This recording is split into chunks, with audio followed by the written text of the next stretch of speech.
साथियों, गरजते बादल चैनल में स्वागत है। आज हम पढ़ रहे हैं मौर्य साम्राज्य और यहाँ से शुरुआत करते हैं। मौर्य साम्राज्य फर्स्ट ग्रेड में भी है और साथ ही साथ रीट में भी इसका पार्ट है।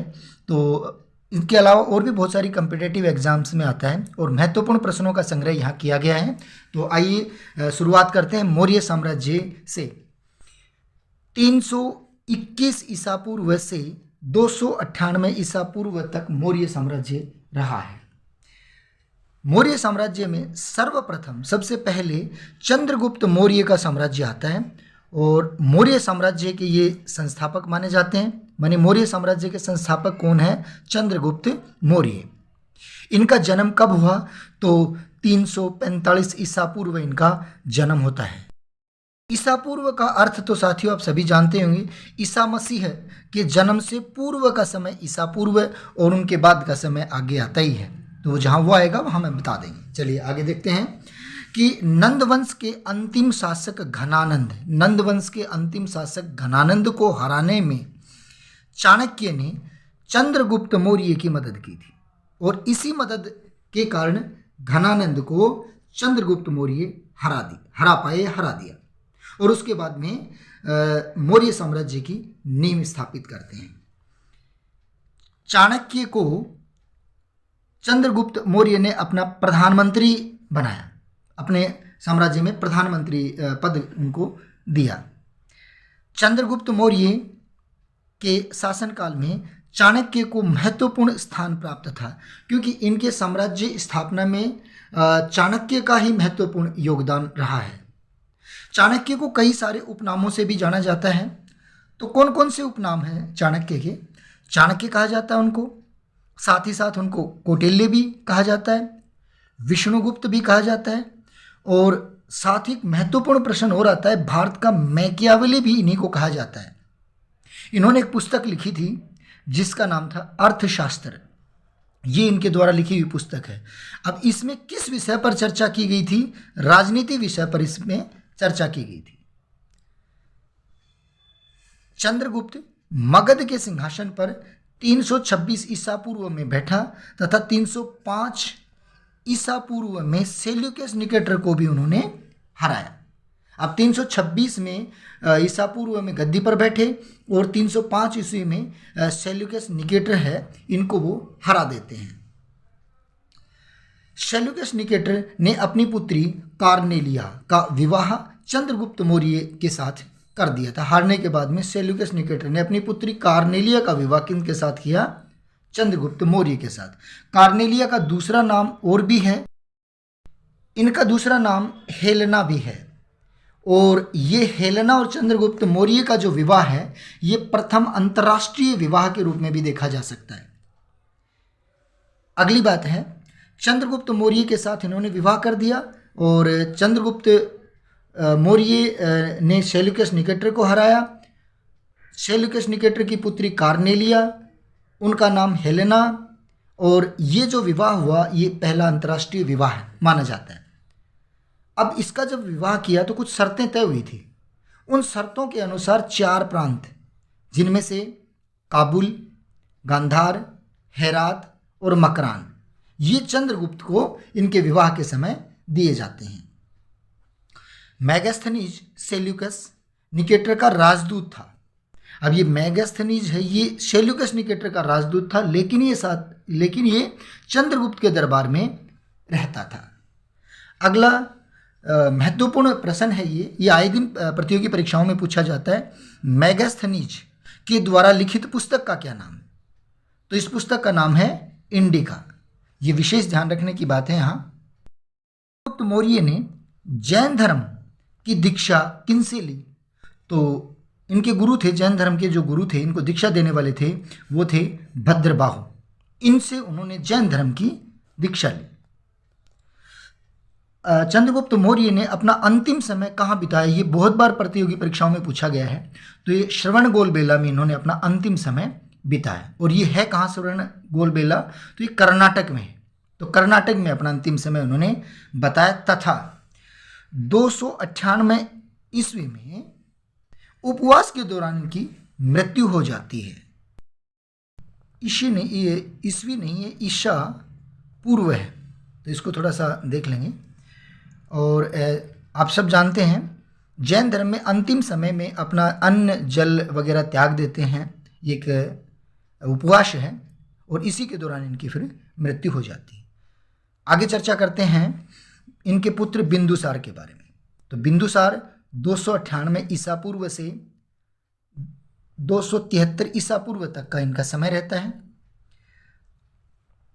चंद्रगुप्त मौर्य की मृत्यु के बाद उनका पुत्र बिंदुसार गद्दी पर बैठते हैं। बिंदुसार को प्रथम सीजीरियन सम्राट कहा जाता है, मानी ये प्रथम वो सम्राट है जिनका ऑपरेशन हुआ था और ऑपरेशन से ये पैदा होते हैं। क्यों? क्योंकि इनके माँ ने जहर पी लिया था, या जहर की वजह से इनकी माँ की मृत्यु हो जाती है, और मृत्यु होने के बाद में ये उस समय गर्भ में रहते हैं, और उस समय इनको सिजेरियन करके और जो है इनका ऑपरेशन करके और फिर ये पैदा हुए थे। इनके माथे पर जहर की एक बिंदु थी जिसके कारण से इनको बिंदुसार कहा जाता है।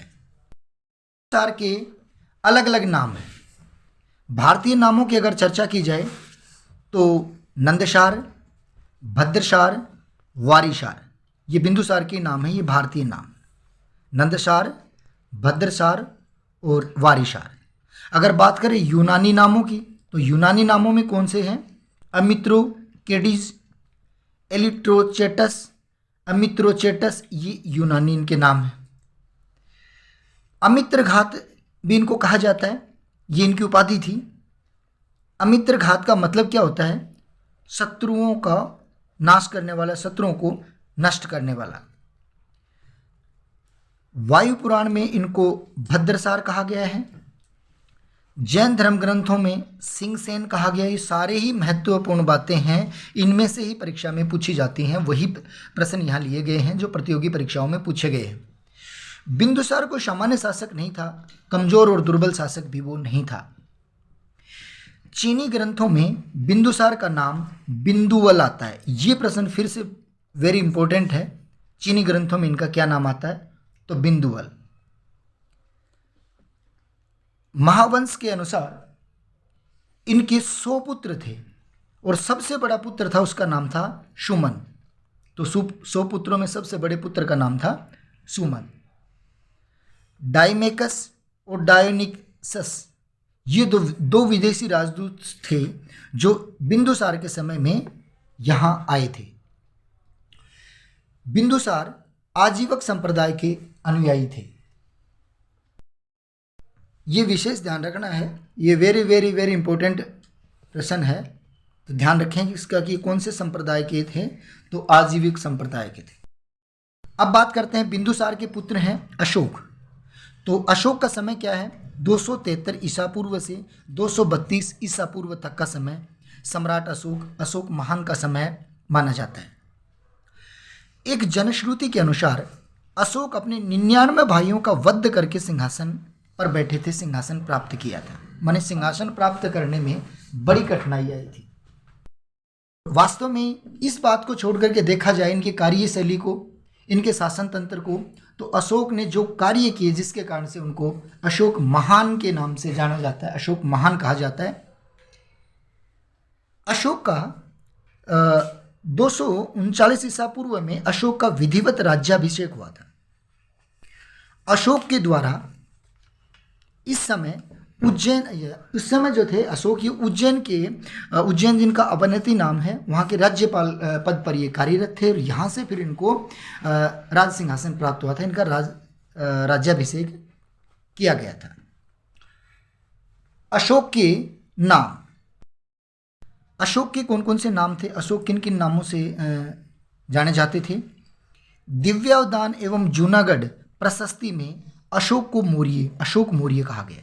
तो ये ध्यान रखने की बात है कि दिव्यावदान और जूनागढ़ प्रशस्ति में अशोक को अशोक मौर्य कहा गया है। और शिंगली ग्रंथों में इनको केवल अशोक के नाम से अभिनीत किया गया है। पुराणों में अशोक वर्धन या अशोक वर्धन, ये दोनों एक ही हैं, तो अशोक वर्धन के नाम से इनको पुराणों में जाना जाता है। बैराठ एवं भाब्रू शिलालेख में इनको प्रियदर्शी राजा के रूप में जानते हैं। अब बात करते हैं प्रियदर्शी होता क्या है, किसे कहा जाता था। जो राजा देखने में प्रिय हो उसे प्रियदर्शी कहते थे, तो देखने में प्रिय थे।